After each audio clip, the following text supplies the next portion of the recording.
Picture this. You're standing in your bathroom, right? The harsh vanity lights are buzzing slightly overhead. You're staring into the mirror, running your hands through your hair, and then, well, you look down. Right into the sink. Yeah, exactly. There's hair in the sink, Okay. and I mean, more hair than there was yesterday, more hair than last week. And suddenly, that familiar spiral of panic starts creeping in. You wonder, like, is this it? Am I losing it? Oh, absolutely. And you are not alone in that moment. It's an incredibly common scenario. It really is.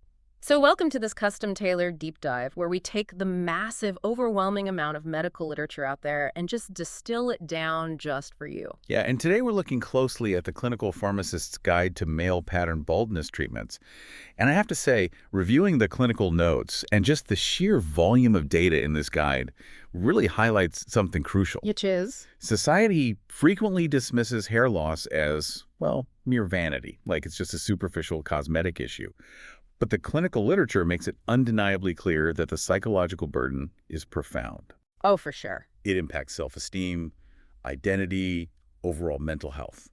So this is a critical health topic that really requires genuine empathy, backed by strict scientific rigor. Because the second you notice that hair in the sink, what's the immediate reaction? I mean, you panic search the internet. Of course, we all do it. And the internet is a total flood of wild claims, social media influencers promising these miracle serums, and just wildly conflicting advice. It is exhausting. It really is the Wild West out there. Right. So our mission for this deep dive is to cut entirely through that noise. We are standing right beside you at the virtual pharmacy counter to extract the absolute evidence-based truth. Yeah, we want to look at what is actually safe, the underlying biology of what clinically works, and what you need to realistically expect when you start treating hair loss. Okay, so to understand how the treatments work, we first have to understand the biological mechanism of the loss itself. Most people know it as male pattern baldness, right? Right, but clinically, we are talking about androgenetic alopecia, and it affects over half of all men over the age of 50. Wow, over half. Yeah, but it's important to separate this from telogen effluvium, which is, well, that's temporary shedding triggered by acute stress, major surgery, or severe illness. So, like, if you get really sick, your hair might fall out, but it comes back. Exactly. That temporary shedding usually resolves once the stressor is gone. Androgenetic alopecia is entirely different. It is progressive, and left untreated, it is permanent. And naturally, when faced with something permanent, people immediately try to figure out who to blame in their family tree. Oh, always. The genetics game. Right. The classic rumor, the one you hear constantly, is that you just have to look at your mother's father. If your maternal grandfather has a thick mane of hair, you're supposedly safe. Yeah, I hear that every day at the counter. But modern genetic research completely dismantles that maternal grandfather myth. Wait, really? It's a total myth. Totally false. The genetic susceptibility to hair loss is multifactorial. It involves complex inheritance patterns passed down from both the maternal and paternal sides of your family. So both parents are to blame. Pretty much. Having an uncle or even a father with a full head of hair guarantees absolutely nothing. The genetic lottery is much more complicated than a single dominant gene from one parent. Okay, so if genetics simply loads the gun, what is actually pulling the trigger? Because the clinical data points to a very specific hormonal mechanism involving something called DHT. Dihydrotestosterone, yes. DHT is really the primary driver of male pattern baldness. To understand how it works, we have to look at the body's natural hormonal pathways. Right, how does it all connect? Well, your body naturally produces testosterone, but you also produce an enzyme called 5-alpha reductase. And the sole job of this enzyme in this context is to convert circulating testosterone into DHT. Okay, got it. For individuals with that multifactorial genetic susceptibility we just talked about, that DHT becomes incredibly destructive on the scalp. Wait, so if DHT is just a normal hormone floating around my entire body, why does it only make the hair on the top of my head fall out, but, like, not my eyebrows or my beard? That is the million-dollar question in dermatology. It comes down to regional receptor sensitivity. Regional sensitivity. Yeah. The hair follicles on the top of your head in genetically susceptible individuals have androgen receptors that are just highly sensitive to DHT. Oh, okay. Interestingly, the follicles on your face and body often react to DHT by growing thicker, which is why men can go bald on top while simultaneously growing a massive beard. Oh, wow. That's such a cruel irony. It really is. When DHT binds to those sensitive receptors on the scalp, it triggers a process called follicular miniaturization. Okay, let's unpack this. So basically, DHT acts like a microscopic weed whacker attacking the hair follicles, right? Slowly suffocating them of blood and nutrients until they just give up. That is a highly accurate way to visualize the cellular degradation, yeah. Yeah. The miniaturization process literally shrinks the physical Just follicle. shrinks it down. Right. As the vascular network feeding that specific follicle constricts, nutrient delivery declines to a halt. Oh. The hair enters the resting phase earlier and earlier until it simply ceases to produce a visible hair shaft. So if the follicles are being starved and suffocated by this DHT weed whacker, the logical first step in any treatment protocol is finding a way to force feed them again. Exactly. We need to physically get the blood and the nutrients flowing back into that area. Which brings us to the first FDA-approved treatment on our virtual pharmacy counter minoxidil. Widely recognized by the brand name Rogaine. And the origin story of minoxidil is fascinating because it highlights how much of medical discovery is accidental. Oh, I love these kinds of stories. How did they find it? Well, minoxidil was developed in the 1970s as a powerful antihypertensive vasodilator. It was an oral medication for severe high blood pressure. Okay. But researchers quickly noticed a side effect in their clinical trial patients: hypertrichosis or excessive hair growth all over their bodies. Wait, really? Just hair growing everywhere? Everywhere. So they realized that by applying it topically to the scalp, they could leverage that exact mechanism of vasodilation locally. It forcefully widens the constricted blood vessels in the scalp, improving microcirculation. So it's essentially flooding those starting hair follicles with oxygen and vital nutrients. Exactly. You're forcing the dying plant to drink. And looking at the formulations, there are two main options for men. There's the 5% solution and the 5% foam. But why does the pharmacy guide specifically push patients toward the foam? It comes down to the inactive ingredients, specifically the delivery vehicle. The liquid solution relies heavily on a base ingredient called propylene glycol to dissolve the minoxidil and carry it into the skin. And I'm guessing propylene glycol is bad news. That's a notorious irritant. It can cause significant contact dermatitis, redness, and severe itching in sensitive individuals. The foam formulation removes the propylene glycol entirely. Oh, that makes sense. Plus, the liquid often leaves the hair looking incredibly greasy. And if a treatment makes your remaining thinning hair look flat and oily, compliance just plummets. Right. And speaking of compliance plummeting, there is a massive psychological hurdle right at the start of treatment, the shedding phase. Yes. The shedding phase. You buy a product to stop hair loss, you apply it diligently, and suddenly, 2 weeks in, you are losing twice as much hair in the shower. It sounds like a total nightmare that would make anyone throw the bottle in the trash. It really does, and this is exactly why thorough pharmacist counseling is so vital. When patients aren't warned about the shedding phase, they quit. I would quit. But that shedding is actually the first clinical indicator that the medication is working. You see, hair growth occurs in cycles. The anagen phase is growth, and the telogen phase is resting. Okay. Because minoxidil floods the area with blood, it forces the miniaturized, dormant follicles to immediately re-enter a new, robust growth phase. So the follicle is like a factory. Minoxidil forces the factory to upgrade its machinery, but to do that, it has to eject all the old defective products currently on the assembly line. That's a great analogy. So the shedding isn't hair dying, it's the follicle hitting the reset button. Precisely. It is pushing out the weak, miniaturized hairs to make room for the new, healthier, thicker hairs to grow in. But the timeline is crucial here. How long does it take? That reset takes weeks, and the new visible growth takes months. That makes a lot of sense. But I want to pivot to the safety profile for a second because there's something wild in the clinical literature here. What's that? Wait, the source points out something wild here. Minoxidil is incredibly flammable until it is completely dry. Yes. It is a significant safety warning that is frequently buried in the fine print. Minoxidil solutions and foams use highly volatile alcohol bases so they evaporate quickly and leave the active drug on the scalp. I mean, we are talking about a very real physical danger here. You're applying a highly flammable alcohol-based liquid to your head. It's true. If you immediately hit that with a blow dryer on high heat or step outside and light a cigarette before it's evaporated, the risk of severe burns is not zero. The clinical guidelines are adamant that patients must let it dry completely and stay away from open flames. It's a stark reminder that we are dealing with active pharmaceutical agents, not just cosmetic styling gels. Definitely. Okay, so minoxidil forces the blood back into the follicle, but it doesn't actually remove the microscopic weed whacker. The DHT is still there, still binding to the receptors, still trying to suffocate the hair. Right. Minoxidil is just fighting a continuous uphill battle against it, So to actually stop the core issue, we have to look at the second FDA-approved therapy, which goes straight for the hormonal root cause, finasteride. Often known as Propecia. Finasteride operates on a fundamentally different systemic level. It is an oral medication, typically a 1 milligram tablet, taken daily. And it targets that enzyme we talked about. Yes, it targets the 5-alpha reductase enzyme, the one responsible for converting circulating testosterone into the follicle-killing DHT. Finasteride is the 5-alpha reductase inhibitor. So it just blocks it. It binds to the enzyme and essentially turns it off. By doing so, it drops the systemic levels of DHT in the body by roughly 70%. It literally pulls the plug on the primary biological driver of follicular miniaturization. Here's where it gets really interesting, though. If DHT is so destructive to the hair, why does our body even produce it? Because suppressing a hormone by 70% seems like it would have massive ripple effects. This raises an important question, and it really explains the adverse effect profile of the drug.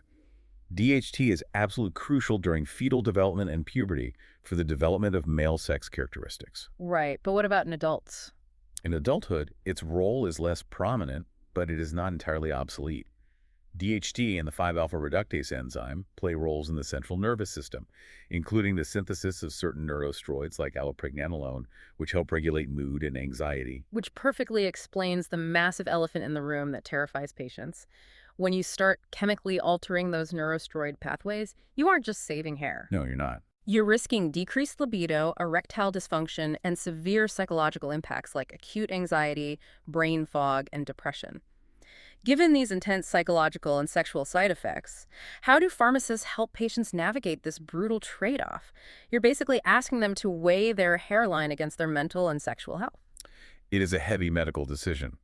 While clinical trials indicate these severe side effects occur in a relatively small percentage of users, usually around 1 to 2%, Yeah. the reality for the patient sitting across a pharmacy counter is that the fear is deeply personal. Absolutely. Furthermore, there is emerging clinical recognition of post-finasteride syndrome, where a small subset of patients report that these sexual and psychological symptoms persist for months or even years after completely stopping the medication. That is terrifying. There is also an intense warning regarding pregnancy that blew my mind. The clinical guide strictly states that pregnant individuals must never even handle crushed or broken finasteride tablets. Yes. Because of how aggressively finasteride blocks DHT, and because DHT is fundamentally required for male fetal genital development, the transdermal absorption of the desperation for efficacy without side effects fuels a massive secondary market. The first clinical trend is combination therapy, using topical minoxidil and oral finasteride together. Which works best, right? The data clearly shows this is the most efficacious route. You are simultaneously removing the DHT trigger with the pill and flooding the follicles with blood using the topical foam. But the internet takes it a step further to try and outsmart the pill entirely. They push topical finasteride as the ultimate safe hack. Ah, yes. Topical finasteride. The pitch is simple, you know. If you crush up the drug and put it only on your scalp, it blocks the DHT right at the hair follicle, but doesn't enter your bloodstream, so you avoid the erectile dysfunction and the brain fog. The clinical guide firmly corrects this misconception. The scalp is a highly vascularized area. While topical finasteride does lower the concentration of the drug in the bloodstream compared to the oral pill, systemic absorption absolutely still occurs. So you can still get the side effects. Yes. Patients have still reported the exact same sexual and psychological adverse effects from the topical version. Additionally, because topical finasteride is not FDA approved, it has to be custom mixed by compounding pharmacies. Oh, right. So the clinical stability, the exact dosage concentration, and the quality can vary wildly depending on which pharmacy makes it. Then there is the inverse hack, taking the blood flow drug in pill form. Low-dose oral minoxidil. The logic is that rubbing flammable foam on your head every day is annoying, so why not just swallow it? Exactly. The literature notes this is used off-label, usually starting around 1.25 to 5 milligrams a day for patients who just aren't responding to the topicals. But taking a potent cardiovascular medication orally for a dermatological issue introduces systemic cardiovascular risks. Because it affects your whole body. Right. When you take minoxidil systemically, it vasodilates blood vessels throughout your entire body. Pharmacists must counsel patients on the risks of systemic edema, which is fluid retention, as well as reflex tachycardia, where the heart beats rapidly to compensate for the sudden drop in blood pressure. That sounds intense. And of course, the hypertrichosis isn't confined to the scalp. Generalized Full body hair growth is a very common result. Okay, before I move on to the natural remedies, the pharmacy guidelines do validate one over-the-counter shampoo as a legitimate adjunct therapy. Ketoconazole, 2%. Ketoconazole is an antifungal agent typically prescribed for severe dandruff or seborrheic dermatitis, but its mechanism is uniquely beneficial for hair loss. How so? The scalp naturally hosts a yeast called Malassezia.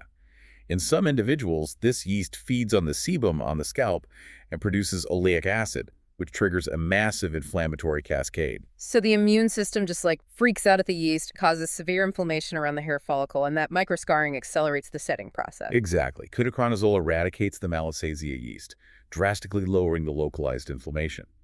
Furthermore, clinical studies indicate that ketoconazole actually acts as a mild, localized 5-alpha reductase inhibitor right at the receptor site. Oh, nice. While it is not powerful enough to replace finasteride, using it 2 to 3 times a week creates a vastly healthier anti-inflammatory environment for the hair follicle to survive in. That makes perfect sense.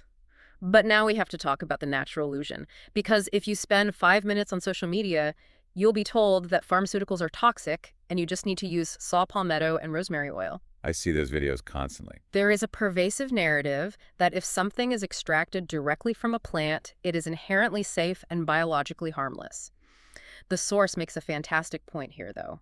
Natural does not mean side effect free. That is a fundamental and sometimes dangerous misunderstanding of pharmacology. Most of our most potent pharmaceutical drugs originally derive from natural sources. When patients ask about saw palmetto, they're looking for a natural alternative to finasteride. Right. And saw palmetto extract does contain lipixtrosterolic compounds that partially inhibit the 5-alpha reductase enzyme. But if it works by inhibiting the exact same enzyme, wouldn't it cause the exact same problems? Precisely. While the clinical evidence supporting saw palmetto's efficacy for hair growth is highly limited and inconsistent, its mechanism of action means it is fully capable of producing the exact same adverse sexual and hormonal side effects as finasteride. It is not a side effect-free loophole. Wow. And what about rosemary oil? The internet treats it like absolute liquid gold for hair growth. The clinical reality of essential oils is very different from the marketing. Highly concentrated essential oils like rosemary contain volatile compounds. When applied directly to the scalp without a proper carrier oil, they severely disrupt the skin barrier. Ouch. This frequently leads to contact dermatitis and profound scalp irritation. More importantly, certain compounds in rosemary oil cause photosensitivity. Meaning they react violently with UV light? Yes. The compounds absorb the UV radiation from the sun and release destructive free radicals directly onto the scalp. Oh my God. You are essentially giving your hair follicles a microscopic chemical sunburn. Instead of promoting growth, you are triggering intense inflammation and potentially damaging the follicular environment irreparably. So, with all these systemic pills, flammable foams, custom compounded mixtures, and volatile oils on the table, what does success actually look like? Because the pharmacy guide stresses that setting realistic expectations might be the most critical medical intervention of all. If we connect all these biological mechanisms to the bigger picture, the hard clinical truths of androgenetic alopecia are tough to swallow. First, none of the treatments we've discussed are a cure. Right. Their primary function is to maintain the existing hair density you currently have and slow the progression of further miniaturization. So you aren't going to take a pill and suddenly grow back the dense, low hairline you had when you were 18? No, unfortunately not. Mm-hmm. Second, because of the slow nature of the hair cycle we discussed earlier, improvement is agonizingly gradual.